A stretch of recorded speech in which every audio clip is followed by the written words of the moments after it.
I talk about acceptance as one of the ways you can encourage your spouse, but there is one thing that you should not accept in your marriage. So in my previous video, I shared that one of the ways we encourage our spouses, our husbands, our wives, is through acceptance. There's one thing that we need to draw the line and say, no, I could not accept this.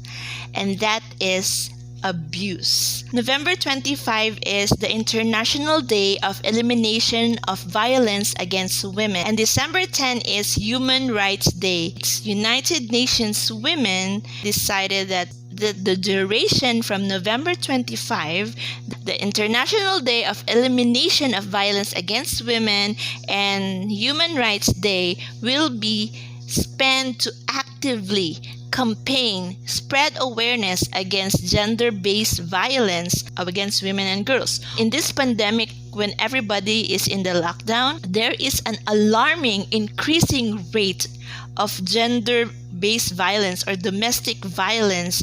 It's so difficult because women are physically, emotionally abused inside the home, and they couldn't ask for help because it's a lockdown. Can you imagine that? It's worse than being inside a prison. You are being beaten, you're being abused, you're being gaslighted, manipulated, controlled. That really angers me. I am putting this campaign out there that if you see signs of abuse in your relationship, even before the lockdown, please ask for help. Tell someone about it. This is not the time to be silent. When we are silent on domestic violence, gender-based violence, it is actually a sign of consent.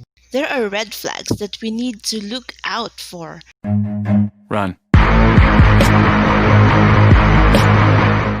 These are things that all fall into abuse. Abuse is a big word.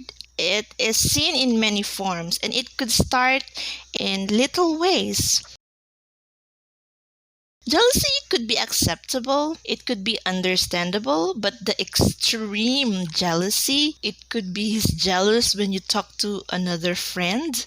It may not be a male friend, but women friends. He would isolate you from your family and friends. That's a red flag. Another one is he sees you like he owns you. Your spouse sees you as an object. He does not respect your boundaries. He does not respect your personal space. He just thinks you are his possession because you are his wife. Another one is he tries to manipulate you, your decisions. It's like he's holding you on the neck. It's like you have no will on your own. Controls all finances. He controls everything up to the last penny. You have no money of your own. He controls what you wear.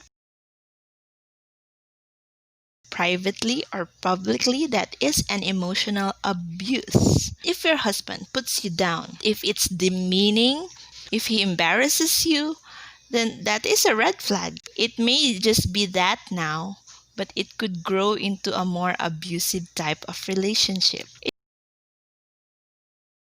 What is gaslighting? You tell something and he denies it, and he tells it in a way that it never happened, and it may look like it's you who was imagining things and you are crazy.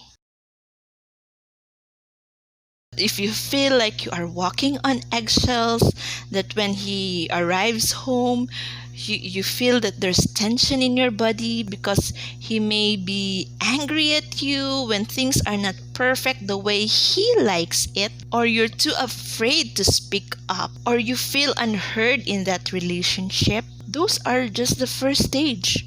Because later on, those humiliation, manipulation, gaslighting could mean that he has you under his submission, and it would so easy to have power over you. It may later turn into a physical expression of anger, irritability. It could just be a simple, don't touch me. until it would be a slap on the face, or beat you, box you, or throw things in anger. Those are red flags, my dear. Please ask for help, because marriage should not be abusive. It should not be a traumatic relationship. It should be founded by love, and love is never about inflicting pain to your spouse.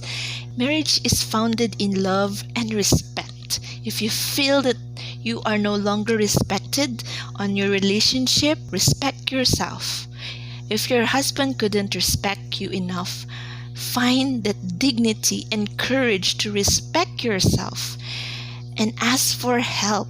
The trauma of that abuse will linger for many years. And if you have children, your children will experience traumatic events too, and that could lead to their depression and anxiety in their adult years. There's too much at stake in one word: abuse. We have to talk about this because the numbers of mental health illness are on the rise, and the rates of domestic abuse in households are really alarming, and we need to stop that right now. I'm putting the link on the description below. Please log on to worldpulse.com.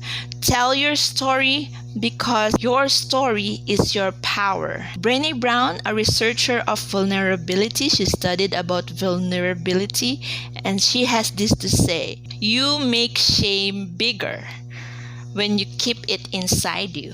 But the moment you speak out, especially if it's on a safe space and it is received with empathy, shame cannot survive. Write your story on World Pulse. There will be encouragers who would be listening to you. You are not alone. We can do this together. There are a lot of women who has been rescued from domestic violence, and they're able to build their lives away from their abusive spouse. You can do this too. And the good news is you won't do this alone. There are a lot of women who are ready to help you. There are women who are ready to listen, and one of them is on World Pulse. So please visit worldpulse.com and see how many ways women are actively campaigning against gender-based violence. Let us break the cycle of abuse and violence against women, girls, and children. Marriage should be beautiful. It should be a safe space in itself. Thank you for watching.